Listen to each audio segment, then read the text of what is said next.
I became a ballet dancer when I was around 8 years old. Actually, before then, when I was around, I guess 4 or 5, I actually accompanied my sister to some ballet classes in Hull. But according to my mum, I would sit under the piano and play with my trucks. I wasn't interested in it at all. I didn't get it. So they would be doing their circles of running around polonaises and waltzes, and I'd be under the piano playing with my fire truck or whatever. So mum figured that was a waste of time. Years later, a few years later, when I was around 8, my family and I went to watch my sister dancing in a local show. She must have been, I guess, 7, she's a year younger than me. And I remember being in the sort of hall and the Mells are being on the stage. And I just remember turning to Mum and saying, you know, why is Melzy on stage? And I'm sat on the chair. I said, I want to be on stage as well. It looked like fun, you know? She was on stage being watched by everyone, and I was just sat down in this dark auditorium. I felt like I was being shortchanged. So Mum said, oh, okay, yeah, you can go dance too if you want to.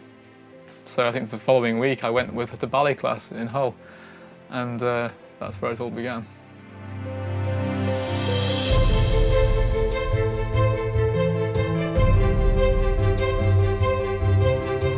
You know, when I was a boy, I did everything. I mean, every type of sport and activity. I was a very active child.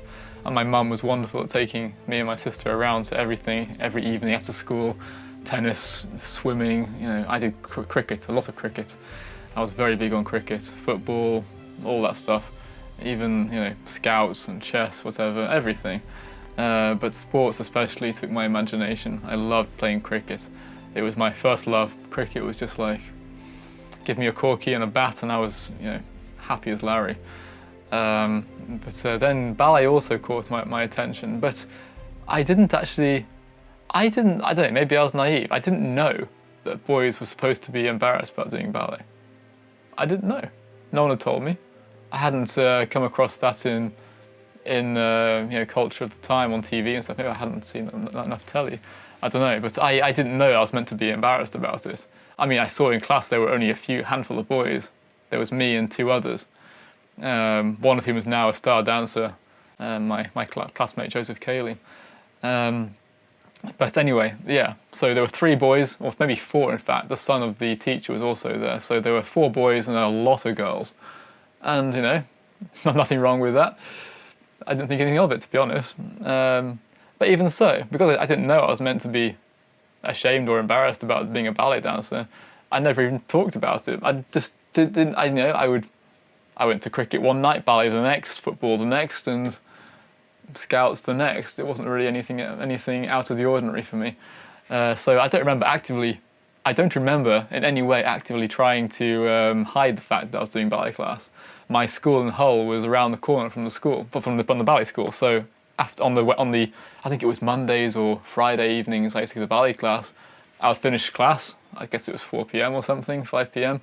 And I would put my rucksack, you know, walk down the road, round the corner, up the street, along to Dewsbury Street, where the class was, and go and do ballet class. I had no idea I was meant to be hiding it, so I didn't. But anyway, later, when a few years later, when I was 11, I got a place in the Royal Ballet School in London. It was a big deal, and when I accepted to go, I remember my classmates from the academic school, Heimers was its name, they were all so proud of me. They knew I was going to go and live in London, and I was going to go to a boarding school in London to be a ballet dancer, and it was like, wow, it was something really exotic and amazing. And they all clubbed together and bought me a cricket bat, and they all signed it, and I took it with me. I was so proud of having my cricket bat with my friends' signatures all over it. I even asked the director of the Royal Ballet School at the time if I could take my bat and ball to play, and she looked rather horrified and said as long as I didn't break any windows.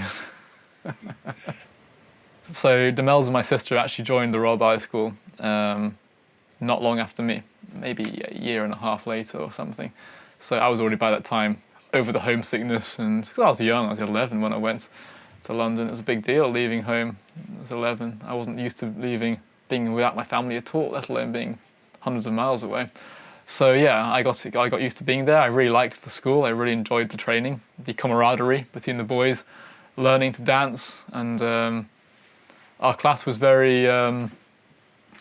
It was a good class. We had a very high level of guys in our class, and we would all compete with each other. It was very competitive, no less so than cricket or football. It was even maybe more so, because actually at the school, the places were limited, and each year they would assess the whole class.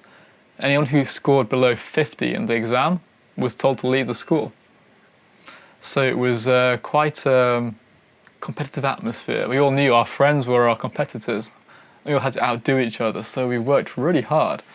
And it created an atmosphere of brotherly support, but also camaraderie, but also this sort of feeling that, you know, you were on the edge and you had to push yourself. And that was, from being very young, it instilled a very hard discipline and work ethic in all of us in our year group.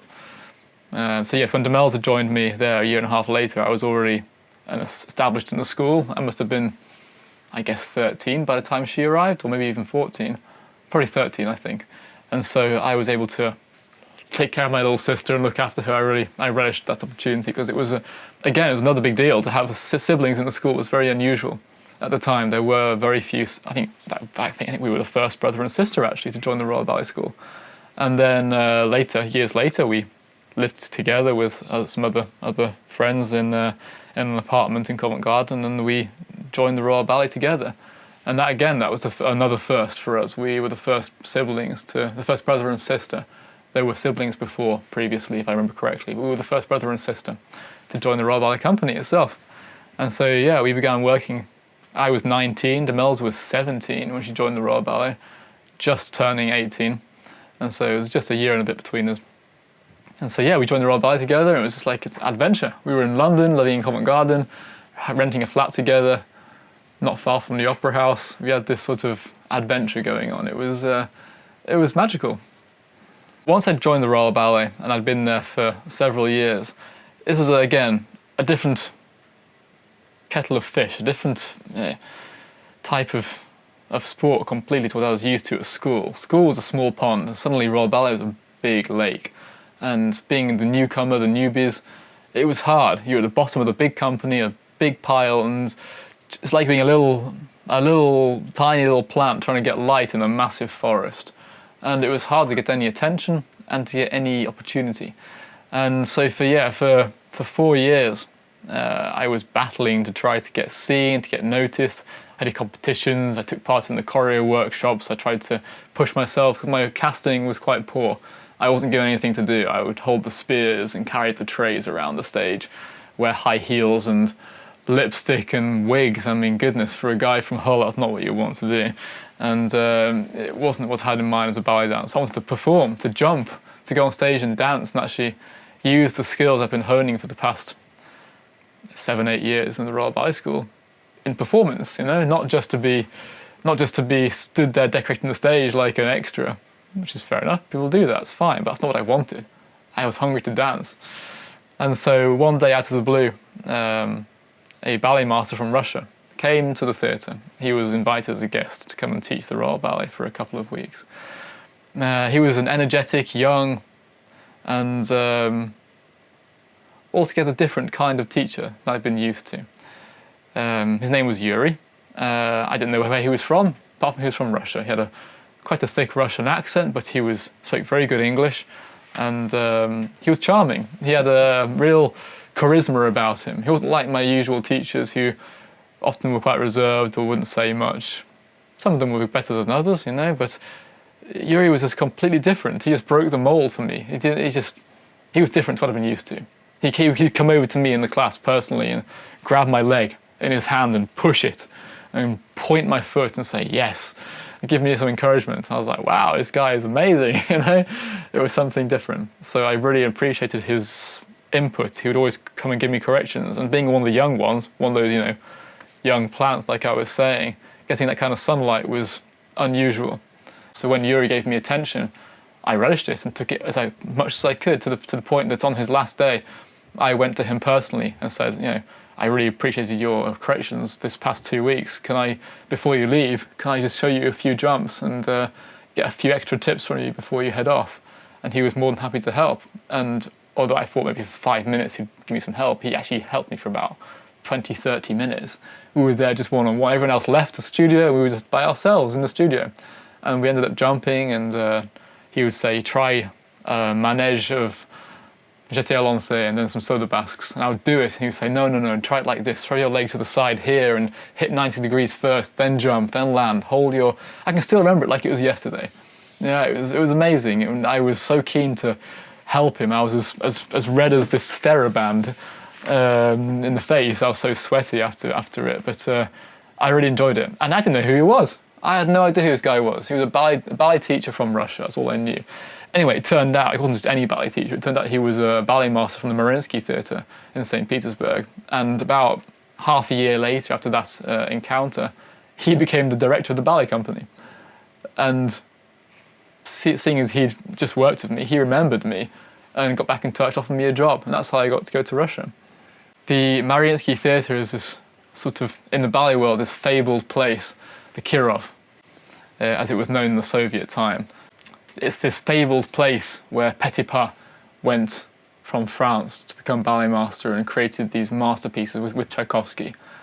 Sleeping Beauty, Nutcracker. Even Swan Lake was remade by Petipa there. And it's this place of history. It's like a living, breathing museum that still exists as it was. It's a special place, and it has the honor of having created some of the best ballet dancers in the world, from Nureyev to Baryshnikov to Makarova to Nijinsky. All these names, Pavlova. I mean, these are names that, as a boy in Royal Ballet School, the studios were named after them. I'd go to the Pavlova studio, and we'd do ballet class there in the morning, and then I'm eventually going to the Mariinsky and on the same stage that she performed on. Yeah, it's an amazing place of history, and I felt like going there was, for me as a Westerner, because at the time there were no Westerners there. I felt like the 18th century explorer going into the jungle with his knife and nothing else. You know, I felt like I was cutting down the forests and exploring for the first time. Western eyes had seen this backstage world of Russian ballet that no one else had experienced before. I felt very privy, very, very privileged to be in that position. It was an offer I couldn't refuse, but in fact I did refuse it. I turned it down. When Fateyev offered me the job first time in London, I said no way. I mean, I was a nobody from the bottom of the quarter ballet holding spears. I thought he was either crazy or it just wasn't a real offer. How could I? Who was I to go to Russia, to this fabled, temple of ballet, so to speak, the Mariinsky Theatre? Why would they need a boy from Hull of all places to go and dance there when they have such stars, such legacy, such history? I just didn't think it was possible. And besides that, I'm a patriotic Yorkshireman and English trained. I wanted to be dancing at home. I was a part and parcel of the Royal Ballet system, from being a junior associate in Leeds to going to White Lodge to join the Royal Ballet Company. I mean, I figured I should be dancing in the Royal Ballet. It was my heritage. I didn't want to leave. But as the years ticked on and I was doing nothing, I figured I had nothing to lose. That's why I accepted in the end. It was an adventure that I wanted to have, even if just for 6 months, as I first envisioned. But it turned out to be rather longer than that. But anyway, I did turn it down at first, but I'm glad I changed my mind and went in the end. At the beginning, when I first arrived in Russia, I remember landing in that plane, coming from London to land in Petersburg. It was my first time in Russia. I'd not been there before. And it must have been landing at about 3 p.m. in the afternoon. It was dark, and I could see the snow and the steam rising off the building. It's like, I thought, man, what have I done? I want to go home.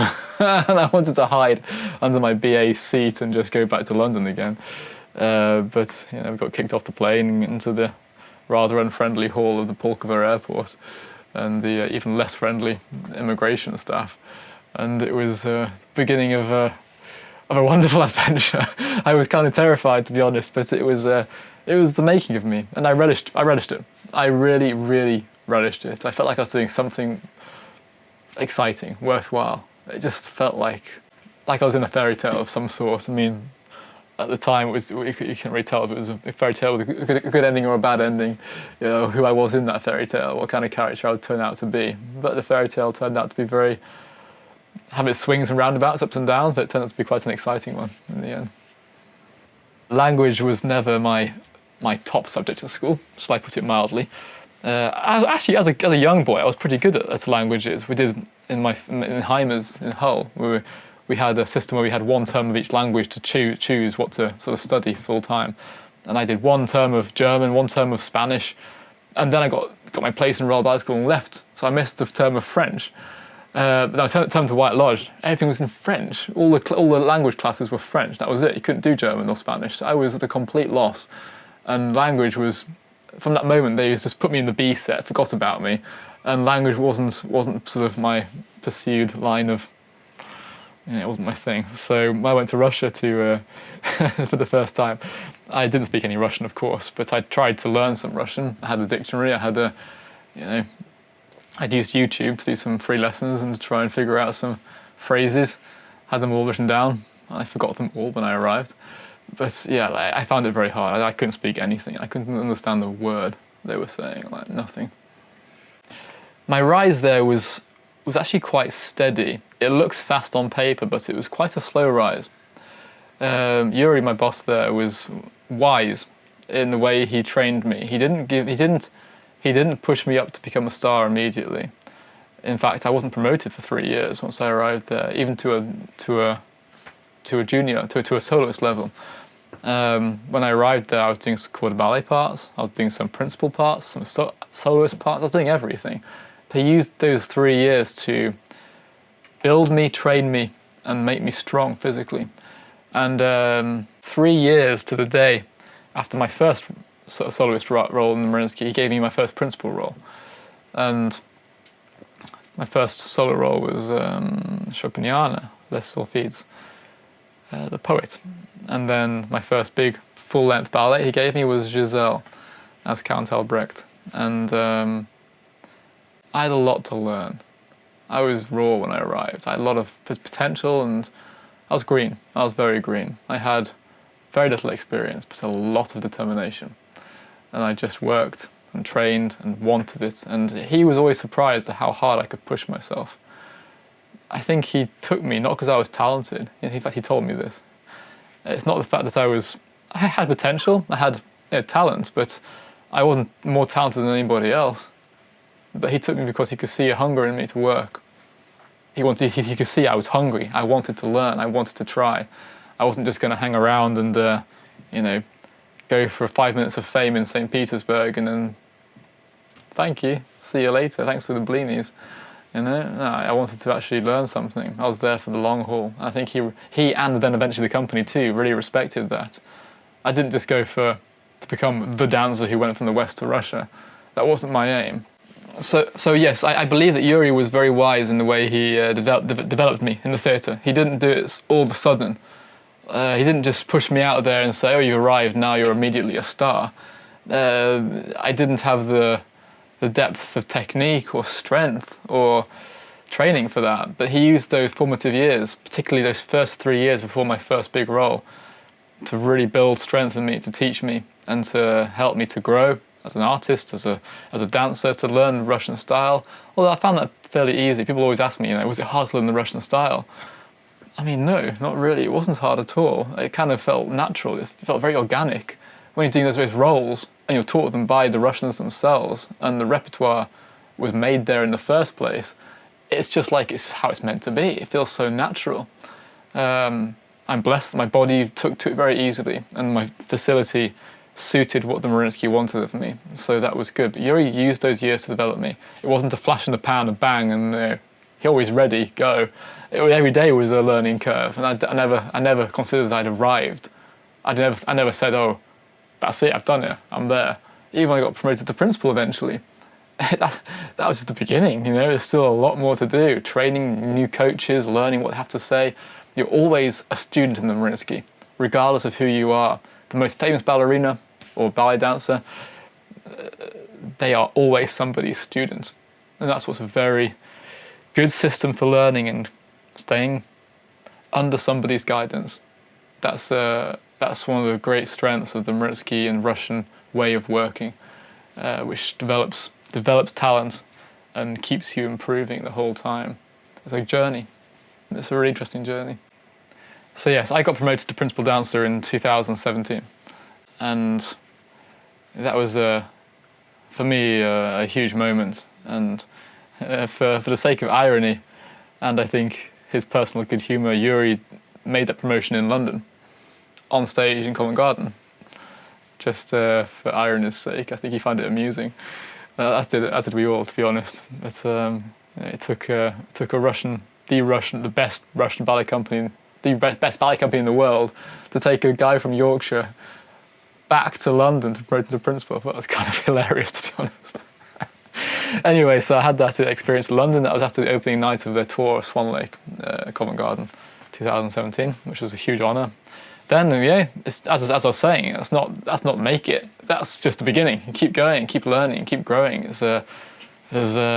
standards to keep. There's stuff to learn, new ballets to conquer. It was part and parcel of the experience. And so I kept going, kept working, kept training. My coaches, my partners, kept learning. And then bit by bit, I made progress. And then out of the blue, for me it felt out of the blue, suddenly the invasion of Ukraine happened and everything changed overnight.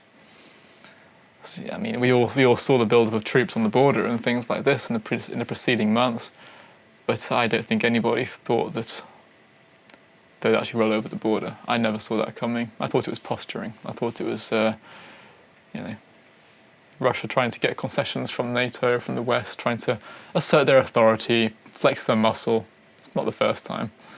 And I never thought for a second they'd actually invade. And when they did, it's like the atmosphere instantly changed. Just everything changed. I'd built my life in Russia for 12 years. 12 years is a long time, especially when you go out there for 6 months. And it's saying 12 years. It's not what I expected. And so, I just hoped that maybe it would be resolved quickly and life would go back to normal as it could ever be as a Westerner in Russia. But it was an exciting place to be as a Westerner. I felt like James Bond. I felt like I was living in a Bond film most of the time, which I rather enjoyed. So when it became clear that the atmosphere was changing, the attitude of my friends, some of my colleagues around me, was a polar opposite to what I considered to be right. Once the picture became clear that I didn't feel comfortable staying with the situation, it was very fast to it being executed and leaving the country. I had one performance. It was actually the day I decided I had a show that night of The Four Seasons by Ilya Zhivoy, the same choreographer you watched me dancing in Touch the Light, actually on YouTube, the same choreographer. He had the production of The Four Seasons in Mariinsky too. And I remember talking to my mum on the phone and she was saying, stuff the show, just leave, come on, get out the country while the borders are open, you know you can get out, let's just go. I said, Mum, I've got a show in 3 hours, I can't desert my colleagues. Your colleagues in a ballet company are partly like your family, your adopted family in some respects. And I wasn't going to, even in that situation, I wasn't going to leave them high and dry. I'd rehearsed with my partners for that show for several days. The choreographer was there, the administration were relying upon me to be there. I'd done rehearsals, and if I just didn't turn up, who's going to dance? They'd sold 2,500 tickets. I'm not the kind of person to just disappear like that. I wanted to at least do my show for my own honour and for my respect for the theatre, which I loved and belonged to. So I said, no, I'm doing my show. I'm doing my performance. I've rehearsed it. I want to dance it. So I danced the show, but I knew as I was performing that show, I knew that was the last time I was going to be there. And it was a sickening feeling. Every step I was taking through the show, it was a step towards the end. And when the curtain came down, it was not just the end of the show, it was the end of my era at the Mariinsky. And it was hard. I didn't know at that particular moment that was the end of my era. I hoped it wouldn't be, but I wanted to leave the country for a period of time until things settle down. But they obviously haven't done so far, and here we are a year later, still outside the country. So yeah, so that night, Anastasia and I packed our bags. We packed a suitcase each, and the next morning at 7 a.m. we got a bus to Tallinn. We got to the Estonian border. There were some questions to answer, some difficulties there, but you know, the thing is, we got over the border. We got out and we got to Tallinn that night. You know, goodness knows, about 18 hours later we arrived at a friend's apartment in Tallinn, and we just breathed. We were out.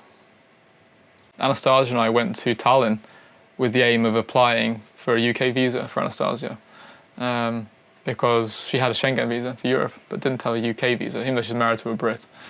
So we thought, well, rather than staying in Russia and waiting for a couple of weeks for a visa, let's just go to Estonia, apply for it there, pay for the 5-day service, you know, express, whatever.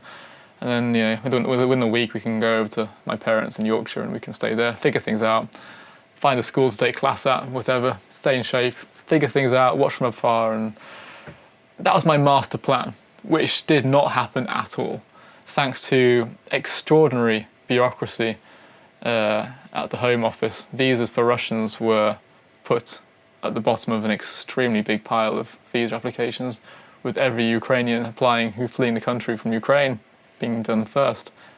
Very well, I appreciate that. That's all very well. I'm all for supporting the Ukrainians fleeing war. But we as a married couple, me as a British citizen, we were stuck in Europe with nowhere to go. For 3 months we were stuck in Tallinn, and then when Nastia's visa expired in the Schengen zone, we had to leave the country there too. Hence why we went to Georgia, we went to Tbilisi, still with no UK visa. So we went to Nina Nanashvili, who's director of the company in Tbilisi, and she gave us refuge very kindly. I even danced a show of Romeo and Juliet there, which was my first performance since leaving Russia, which I really loved. And that was with a fellow Westerner who had left Russia as well, Laura Fernandez, half Ukrainian, half Spanish, but she's Swiss. And she was working in Moscow, and we met up in Tbilisi and danced Romeo and Juliet together. So it was for us a momentous occasion, celebrating our love of dance, Romeo and Juliet, British classic. But the Lavrovsky, obviously Prokofiev music, so it was celebrating our Russian ballet as well, and that was special.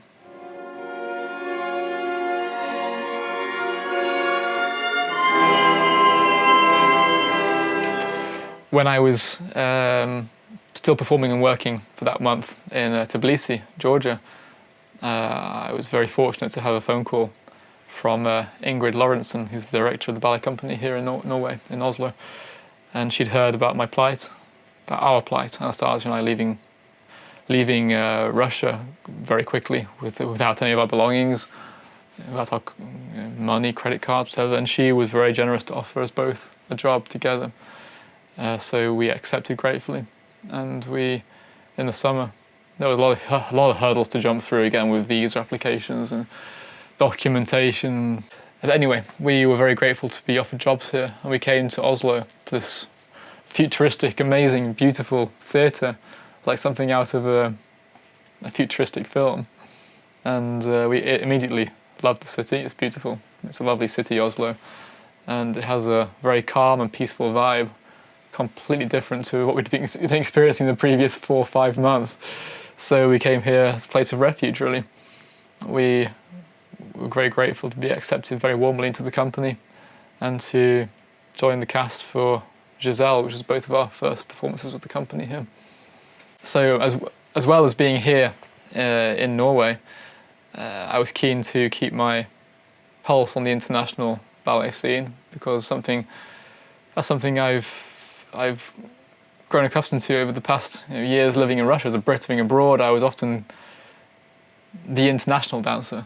I was often dancing as a guest in America or even in London or wherever, and I really enjoyed travelling and seeing places. And with the status of a ballet dancer from the Mariinsky, it gave me quite a unique place in the ballet world as a Westerner, but as a Russian ballet star, it was kind of unique.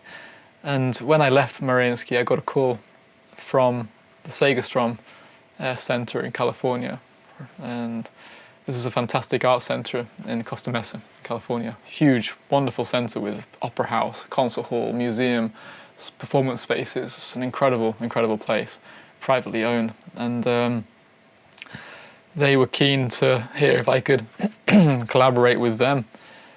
I'd been there on tour with Mariinsky. Bolshoi, Mariinsky go on tour there. We used to go on tour before the war.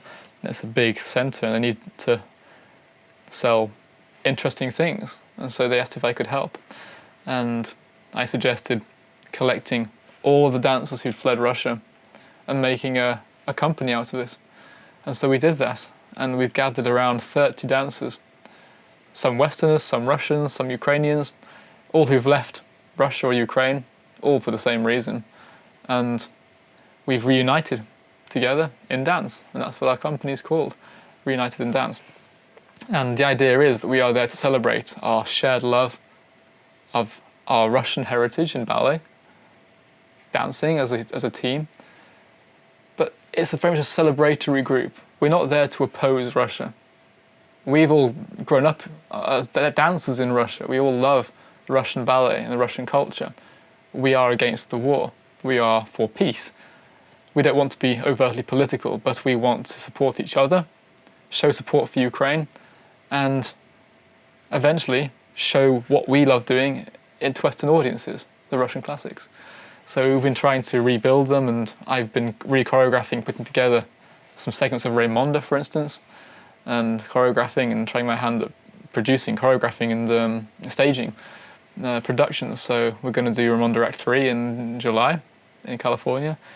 Back in the autumn, we had 2 shows in California of some mixed programs where we chose our favorite pieces from The Nutcracker, Swan Lake, some modern things by Ilya, who also left. Ilya Zhivoy also left Russia, so he's been choreographing for us, and we've been working very hard to make an interesting and exciting project that celebrates our group of shared experience. You know, we've all got this experience of fleeing Russia, and we need work and we need to support each other, and that was the idea of the group.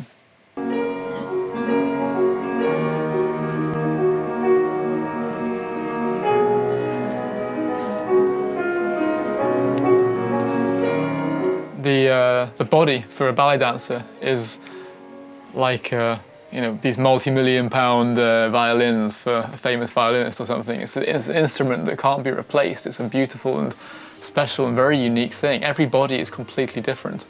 That's what makes ballet so unique, and particularly in Russia too, because ballet dancers in Russia often have this, the corps de ballet is this fabled thing, where it's this body of ballerinas who all look identical.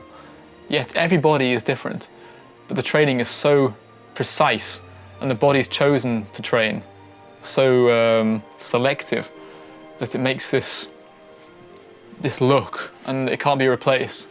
It's very unique to Russian ballet, that particular thing about this look of the corps de ballet being identical. But that said, every dancer is individual. Whether you come to the West, to Norway, or to England, or wherever, every dancer is different, and every body has a very particular way of moving. You can try and put different dancers in the same ballet, but it comes out completely differently. Isn't that amazing? I think that's why live shows are so interesting, because you can go and see Swan Lake with one couple, and then see it again a few days later with another couple, and it's two different shows, because the way the bodies move can be so different. The way that each dancer has their attuned ear to musicality can be so precise. Your body is your instrument, and every dancer's responsibility is to take care of that instrument as best as possible. Every day we wake up and we listen to our bodies, we see how it's feeling. Even if you're tired, you get up, you go to the theatre, you do class, maybe even like I'm right now, I've got a problem, a small injury I'm trying to deal with, but I'll still do some training and try and push my body a little bit so I don't lose form, try and keep my muscles strong, try and keep the muscles flexible, try and keep things in the right position. Because if you stop completely, I think it was Nureyev who gave a quote. He said, if you don't do class or training for one day, you'll know about it. If you don't do it for 2 days, your teacher will know about it. If you don't do it for 3 days, your audience will know about it. So it's something like that, It's like for your own development and continual dancing health, you need to keep yourself in good health. So yeah, I'm very, very careful to listen to my body, and try and avoid injuries, take care. I don't smoke, I don't drink. I mean, occasionally a little bit of wine or something, but I don't drink excessively ever. I never do anything that would harm my body. It's my instrument, I need to take good care of it. It's taken care of me, it's given me a great career, and I'm very grateful to it, so I need to look after it too. I think each dancer understands that relationship between body and care.